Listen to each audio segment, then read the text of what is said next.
Maradona turns like a little eel and comes away from trouble. He was very passionate, very brave. Little squat man comes inside Butcher, leaves him for dead. Outside Fanning. Genius. Leaves him for dead and puts the ball away. Technically, I think he was the most perfect player in the history of football. And that is why Maradona's the greatest player in the world. The impressive thing about Maradona was his ability with the ball. He was very skillful and had great vision. I've never seen any other player do the things that Maradona could do.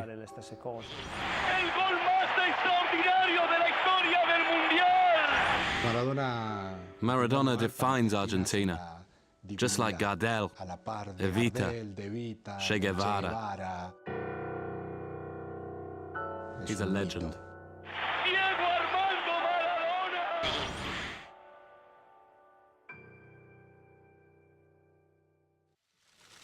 Diego Maradona, the player of the 20th century, according to an internet poll run by FIFA in 2000. And who could argue with the majority choice? Diego Maradona brought brilliance to every team he played in. At Argentinos Juniors, he was sensational at the age of 15. He won the league title with Boca Juniors.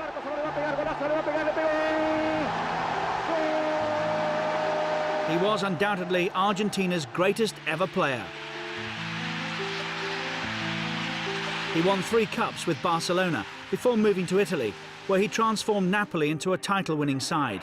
There he won 2 Scudettos, a Coppa Italia and a UEFA Cup. That's quite a record. So was Diego Maradona the best footballer the world has ever seen? Well, my mum always said that I was the best. I just want to be remembered as a good guy. So if some people think I'm the best, or the second best, the third, the 10th, that doesn't really matter too much. But ask the question to any Argentinian, and they will surely say that Diego Maradona is the greatest player that ever lived. But like many of Argentina's heroes, Diego's story started in obscurity. One day, a boy called Goyo Carrizo came up to me and said there was a kid where he lived in Villa Fiorito who was even better than him. And so one afternoon, he appeared with Diego. He was only a little kid, but he made such an impression at training, playing like one of the kids far bigger than him. He was from another planet. He was different. Late 1960s, the Maradona family was living in one of the poorest quarters of Buenos Aires, Villa Fiorito.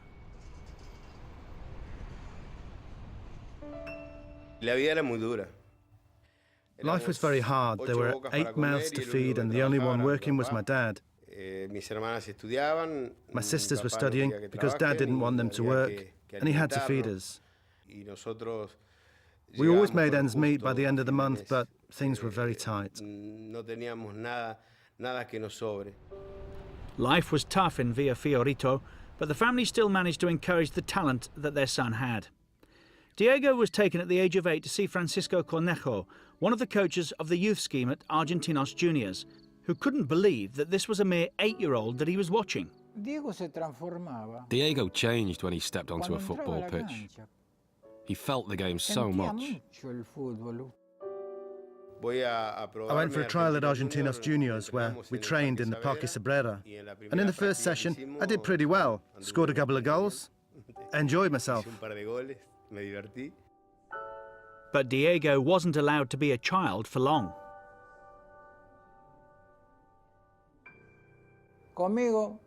With me, from 8 to 15 years old, he was a fantastic kid. But he moved on.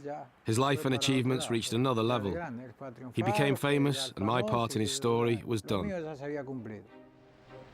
Diego was clearly destined to become an Argentinos Juniors legend. When he made his debut, he was yet to turn 16, the youngest ever in the Argentine league. It was the stuff that dreams were made of for the young Diego Maradona.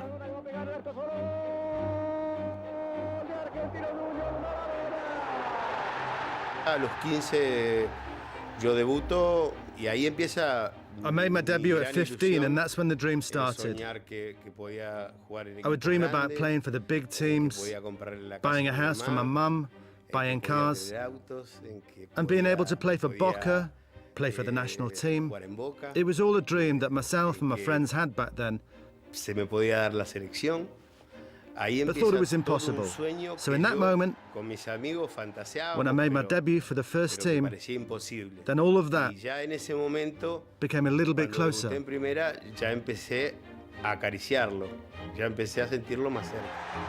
For Argentinos juniors, Maradona scored 116 goals in 166 appearances, a phenomenal record. What happened was that there was no one else to score them, so I had to score. Otherwise, no one else would.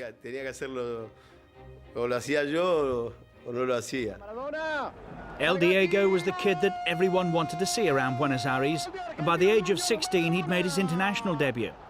Soon though he would make the journey across Buenos Aires to Boca Juniors. Maradona had found his spiritual home, and his fans had found their ultimate hero.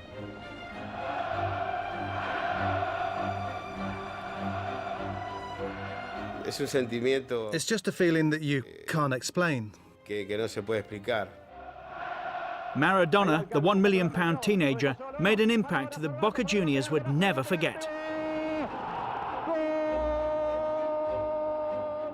I put the Boca shirt on Friday. I had an injury, but I still played. And we won the championship of 1981, which was fantastic because we filled every stadium we played in. Anyway, Boca's everything. Although Maradona's stay at Boca lasted a mere 40 matches, in which he scored 28 goals, the fact that he went on to become the greatest Argentinian footballer ever is particularly celebrated at Boca, where El Diego is a symbol of the club. But the meteoric rise didn't stop in Buenos Aires. Much as he loved Boca, Diego had to move on. It wasn't a case of leaving Boca. The country was falling apart and there just wasn't the money available to keep me there. So along came Barcelona with the money and they took me away.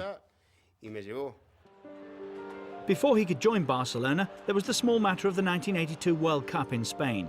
And Maradona provided Argentina's brightest hope of retaining their world title. When he scored 2 goals against Hungary, things were looking good.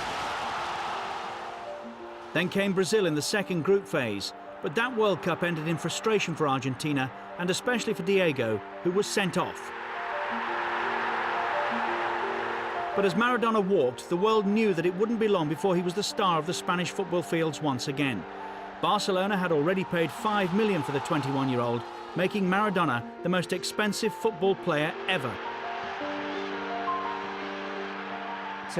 He went to Barcelona at the age of 21, where he found a world that was totally new to him, which also led him to make mistakes, and he knows that. But I remember the Maradona that played for Barcelona, and he did some extraordinary things there. Some of the things he did in a Barcelona shirt were just fantastic. At Barcelona too came the first signs of the problems that would dog Maradona's life and his footballing career. I never managed to play a whole season for Barcelona. Every time it looked like we were up for a title challenge, then something happened to me. First it was hepatitis, and then the ankle injury from Goycochea's tackle, which they said would end my career. It was one of many injuries that Maradona was to overcome during his career. But his relationship with the club was problematic too, and the time came for him to move on once again. It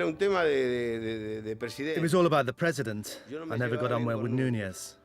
He was authoritarian, interfered in team matters. I think the president should be the president, and that's why I went to Napoli. Diego said goodbye to Barcelona and moved on to Naples, and in southern Italy. When I got to Napoli, it was a much smaller city, but they lived for football like I did. And at my presentation at Napoli, there were 75,000 people. For Napoli, Maradona was like San Gennaro. He was unique. He had a fantastic relationship with the city. But before the great successes at Napoli came the 1986 World Cup in Mexico, which would change his life forever. In '86, our strength came from the fact that nobody believed in us. Everybody expected that Platini would prove to be the best in the world, that Zico would be the best, or someone else. I was in 7th or 8th place. But as the story of Mexico 1986 developed, it became clear that there would be only one star, Diego Maradona. He put everything into his preparations for that World Cup. We thought we had a very big player in our squad, but we never imagined that his power and influence would take us as far as it did. With Maradona pulling all the strings, Argentina had few problems in the group phase. It was an improving team, coming together around their number 10, Maradona, their one great player. And when we started winning the opening matches, and we came together as a group, we said to ourselves, look, we can do this. And we gained strength, and we could channel our energies. Then in the quarter-final in Mexico City came the most explosive match of the 1986 World Cup. Argentina met England in the Azteca Stadium. 4 years earlier, the two countries had been at war. It wasn't revenge for the boys who fell in that war, because nothing could bring back one of those lives, even if we'd scored 7 against England.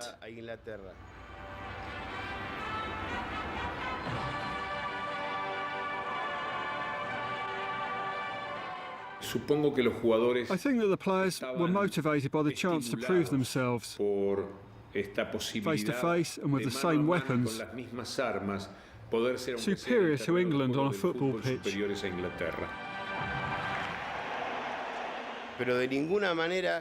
But the guys facing us were not to blame in any way. The English players had not killed a single Argentinian. We knew that very well. But they were representing the country that had killed Argentinians. And the controversy didn't stop with the national anthems.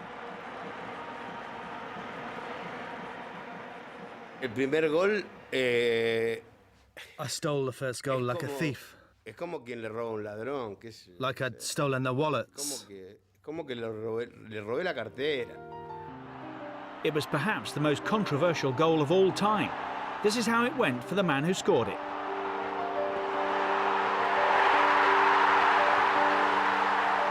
Sansom anticipated it. But I kept running because the ball just looped up. And me, at just 1.67 meters, I was never going to beat Shilton in the air.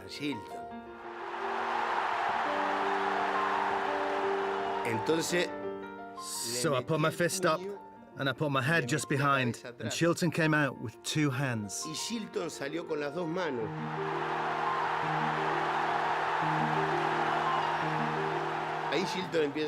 So Shilton shouted, handball, handball. But when I saw the linesman run into the centre circle, I shouted, well, come on, celebrate. Put your arms around me, it's a goal. Because if we doubted it, then the linesman and the referee would too, and they'd have disallowed it.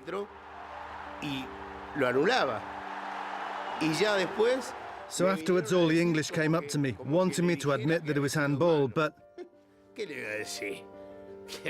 what was I supposed to say? Listen, I'd scored a goal with my hand before in a game amongst friends, but now I'd done it in the World Cup and nobody had seen me. So I wasn't going to say, sorry guys, I scored it with my hand.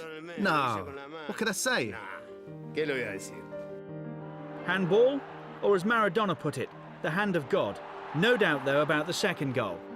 When he got the ball, I just said, the genius of world football picks up the ball in midfield. Ahí lo tiene Maradona, lo marcan dos, pisa la pelota Maradona, arranca por la derecha el genio del fútbol mundial y deja el centro y va a tocar para Borruchaga siempre Maradona, genio, genio, genio, ta, ta, ta, ta, ta, ta, ta. I was lucky enough to have the momentum and to see that the English weren't going to stop me. No one was going to stop me, not even Tyson. And just as I was going to shoot, I saw Shilton covering the whole goal like this. So I gave it a little touch, feinted, he went to ground, and I stuck it in.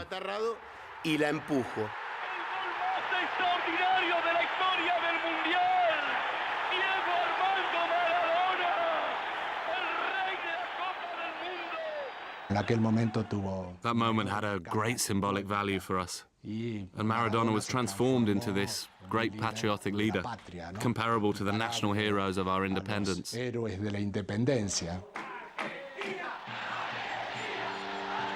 Argentina went on to a semi-final against Belgium, and there was more brilliance from Maradona. With 2 goals, he put Argentina into the World Cup final once again. And there was no doubt who West Germany would fear most in the final. Maradona had such power that he could influence a match just by his presence, which would destabilize our opponents. He had this power that intimidated the opposition. So another moment of truth in the career of Diego Maradona. The score stood at 2-2 when Maradona put Jorge Burruchaga through for the winning goal. Argentina were world champions once again, but this time it was Maradona who'd led and inspired them. The crowning moment of a brilliant career.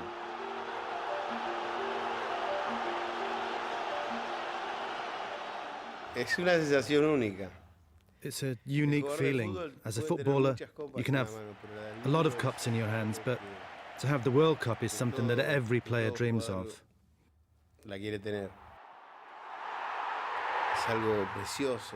It's a beautiful thing, a unique thing.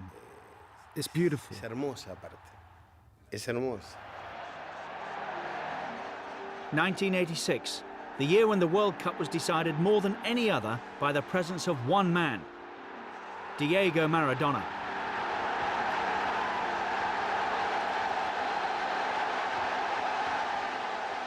In 1986 was his finest hour, where he showed everything he had. Without Diego, we would not have won that World Cup. Without him, it couldn't have been the creative team that it was. Technically, he was the most perfect player in the history of football. Back at Napoli, though, there were trophies to be won and challenges to face up to. So I asked Fellaino, the president, for players who could help us beat the northern teams.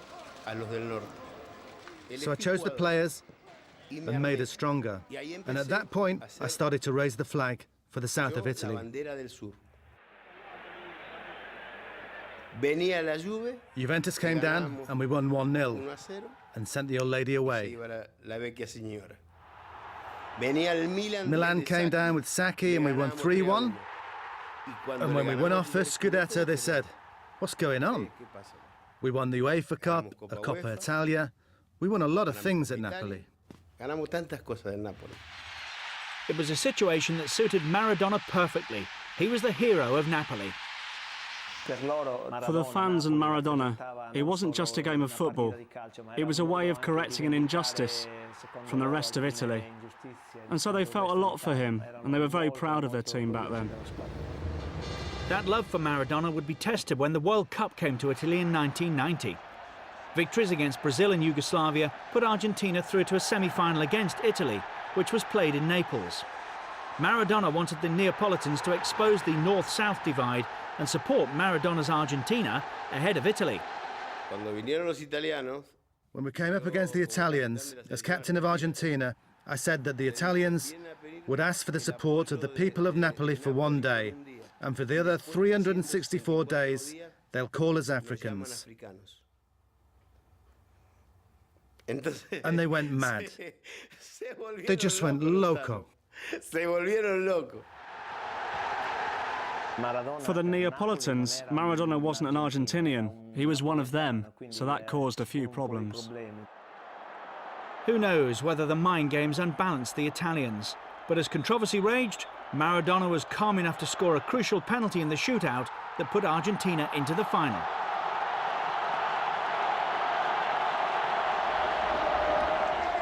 In the Olympic Stadium in Rome, Maradona led his Argentinian side into a second consecutive World Cup final. His mixture of passion and skill was one of the few high points of a disappointing final. But in the end, Franz Beckenbauer's Germany were too strong for Argentina. A penalty from Andreas Bremer 5 minutes from time was enough to take the World Cup away from Argentina. And one of the abiding memories of that World Cup were the tears of Maradona.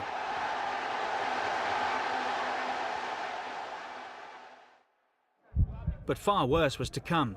Maradona's lifestyle had become increasingly chaotic. In 1991, he tested positive for cocaine and received a worldwide 15-month ban. The pressure had finally caught up with the superstar. It's very difficult to be Maradona. The pressure he lives under. No one in the history of football has had to go through that. Maradona's life is made up of deaths and resurrections. He's fallen down and then he's got back on his feet, in a symbolic sense, but also in real life. So Maradona, the man who'd once ruled the world of football, was now an outsider to the game he loved. He managed to come back with Sevilla in 1992. Then Argentina needed their talisman for the World Cup in 1994, which was held in the United States. And once again, Diego answered his country's call. I lost nearly 16 kilos. I cut myself off from my family, running 16 kilometers per hour on the treadmill. So for the third time, Maradona led his country into the final stages of a World Cup. It all started well against Greece.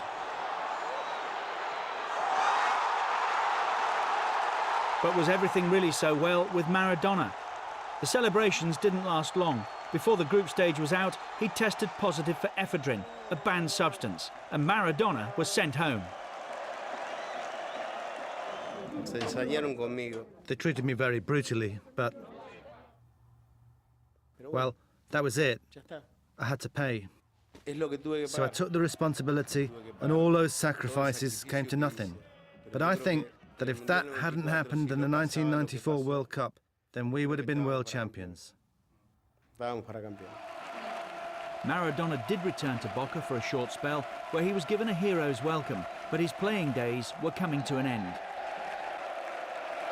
The scandals may have cast a shadow over his career, but Diego was still the idol of Argentina. Without football, though, Maradona couldn't cope with the pressure of his fame.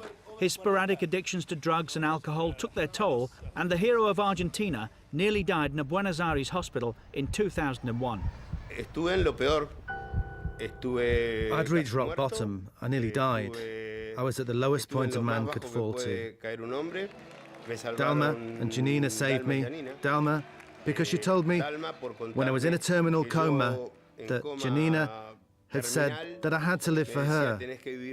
And when I heard that, it really hit home. A fully recovered Maradona went on to become the national coach of Argentina.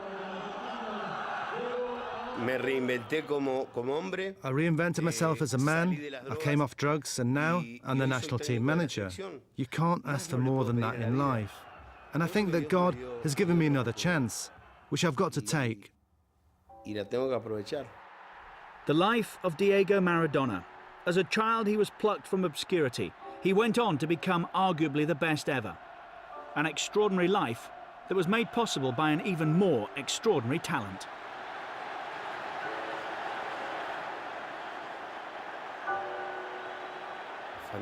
It's been fantastic. I think that I've been through wonderful and terrible things, and now that I have my grandson, I'm the happiest man in the world. Soy el hombre más feliz del mundo.